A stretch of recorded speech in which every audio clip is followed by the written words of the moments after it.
Welcome to Child Growth and Development, Child Development 115. In this video, I'm going to take you through some of the larger class policies, the course structure, and kind of what to expect from this class. This class is an 8-week late start class, so we'll go fairly fast, but I think it will be informative and interesting for you. I'm going to go ahead and share my screen and take you through what you are going to expect on Canvas. So what this is our course shell on Canvas. The first module is kind of your welcome module where this video is. And we have I have a welcome page that I'm going to go through with you in a second because it has some pertinent information for this class. I also have our office hour schedule. I have office hours on Wednesdays and Thursdays, generally every single week on Wednesdays and Thursdays. The link and the times are in the office hour schedule page that my mouse is on right now. If I do have to change it, like a couple weeks ago, I had a site visit at a preschool, and I was out for most of the day and I couldn't do my office hours.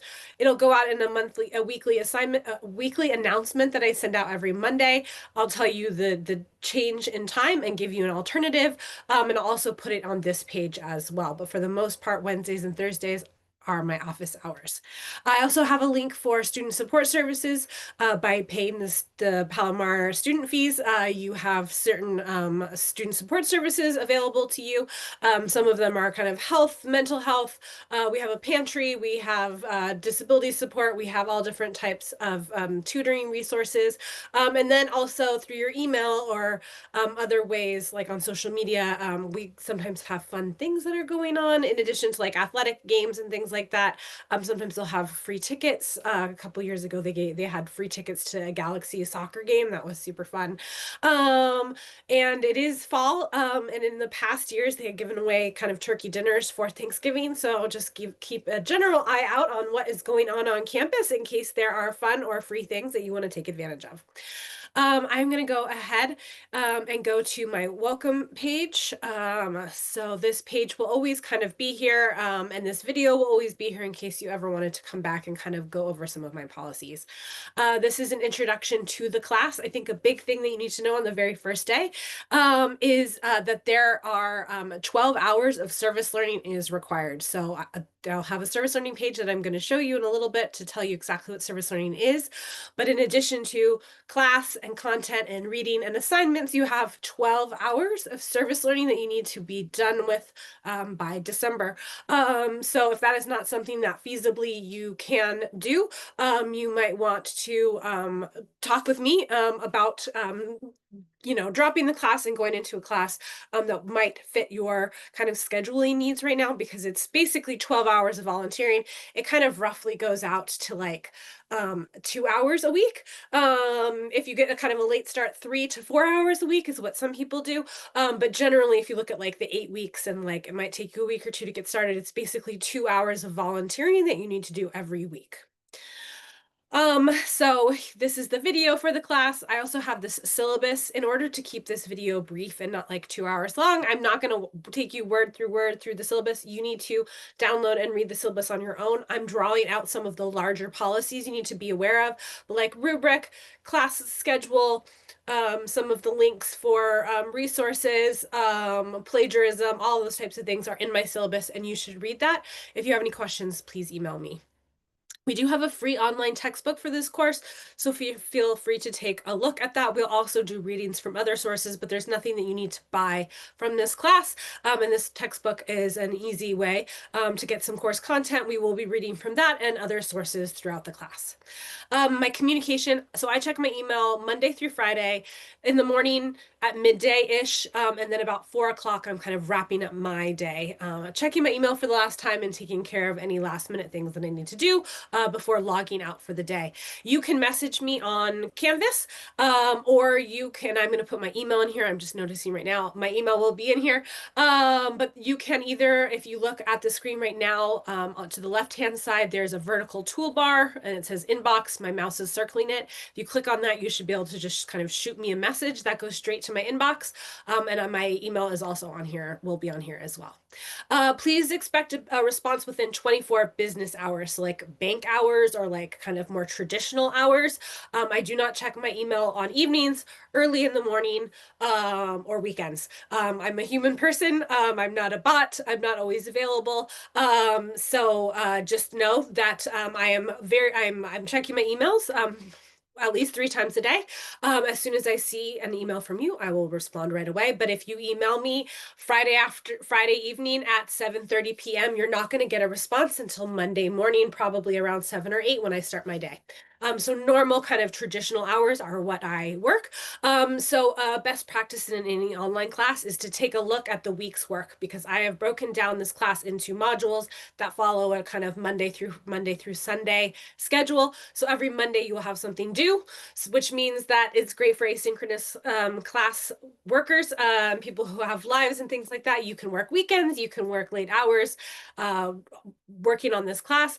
But a best practice is to look at it during normal, traditional kind of business hours so that you can send an email to me and I will get a response back to you as soon as I kind of see it. So if you know that you're always going to be working Sunday afternoons on your homework for this class, please have taken a look at the week's work and the week's assignment on Monday or Tuesday, so you could email me. I could get back to you. You could come to office hours, and I could help and support you in that way.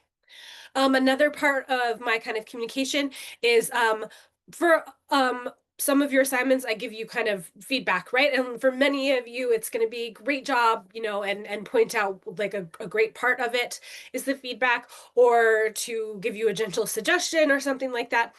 If you do get something wrong, like on a written assignment, like we have a paper, I'll give you a targeted feedback, like, hey, you missed this part, but you did great on that. This is how you could improve. Do you want to resubmit? All this type of stuff.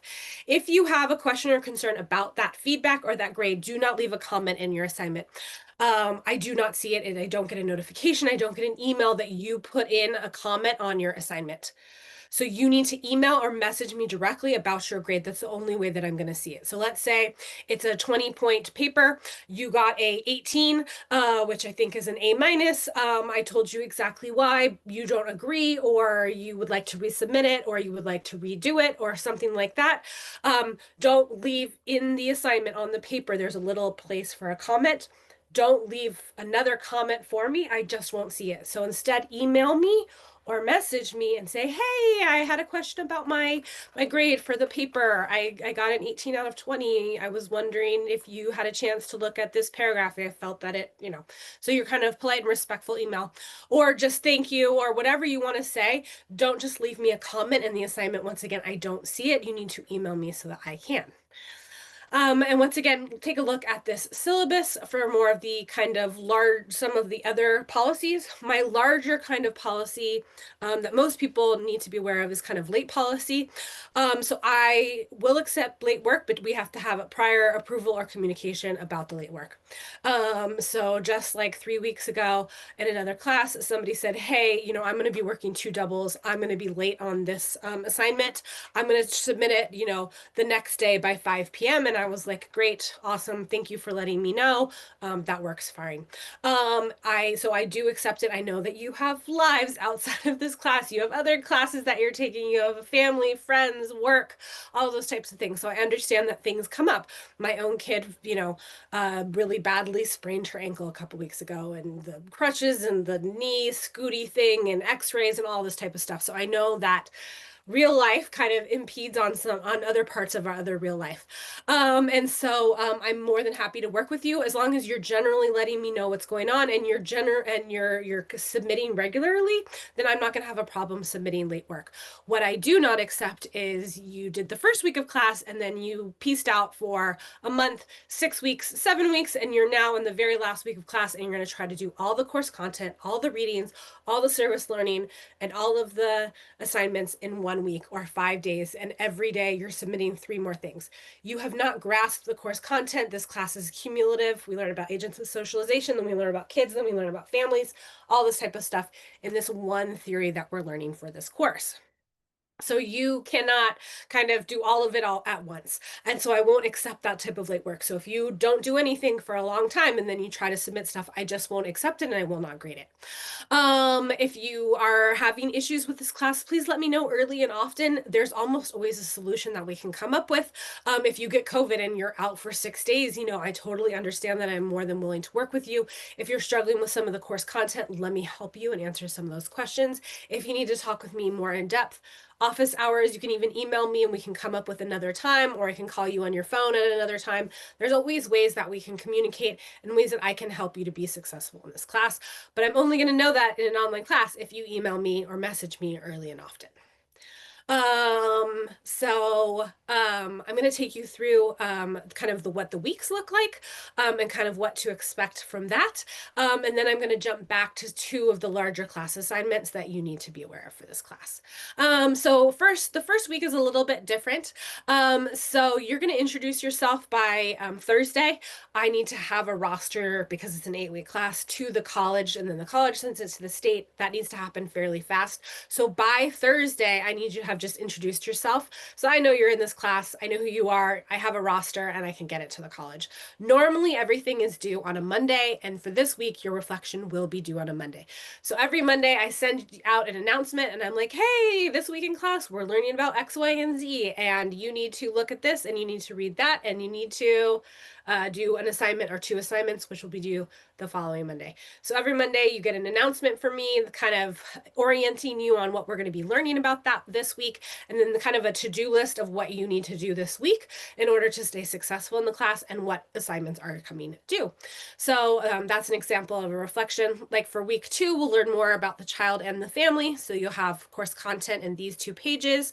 I'll give you probably an additional reading that you'll do a reflection on, and then you'll do another assignment as well. So each week you will have something due on Monday. It might be 2 assignments, it might be 1 assignment, it might be a video watching, it might be a writing, it might be something a little bit more creative, but each week something is due on Monday. So you need to be online at least once a week, doing the course content and then submitting the assignment. Almost always it's due on a Monday, except for this first week, which is all about getting my roster by Thursday. And then the very last week, the final is due Wednesday.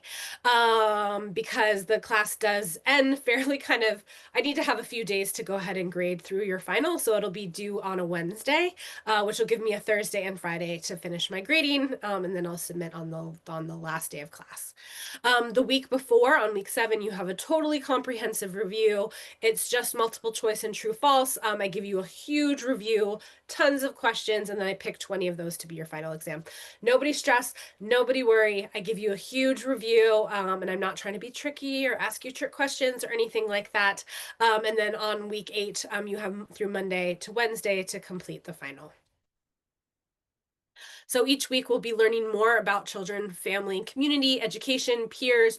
We're learning all about this one theory by a Russian theorist named Yuri Brofenbrenner, and his kind of take on how children are socialized.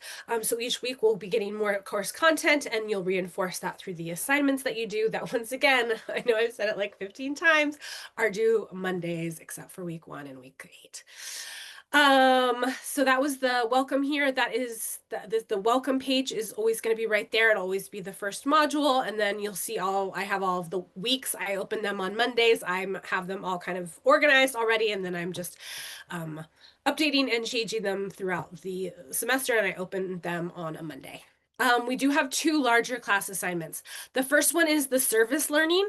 And so once again, you have to do 12 hours of service. I mean, you don't have to, but you're going to miss out on a bunch of points and you might not pass the class if you don't do the service learning. So just so you know, there are 12 hours of service learning, which is basically volunteering.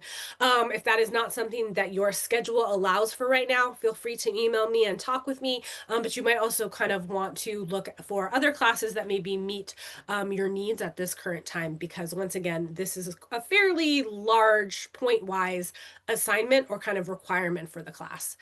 So we have a whole list of fantastic community partners. Some of them are virtual. There's not that many, but we do have North County, we have South County, we have East County, we even have Riverside, Humane Society. If you're already volunteering somewhere or you know that your church has like a food pantry, just email me and we can come up with like supporting you working at your church pantry or, continuing the volunteer hours that you maybe already do. You can go to your kids' school if they'll allow, and you can volunteer in your kids' classroom, anything like that. But if you don't know anywhere, this list of community partners, we have tons of community partners who really, really want you. Some of them are awesome. They're like 1-day ones. So you could go for like 8 hours and help out at like a marathon, giving people water and get like a ton of hours.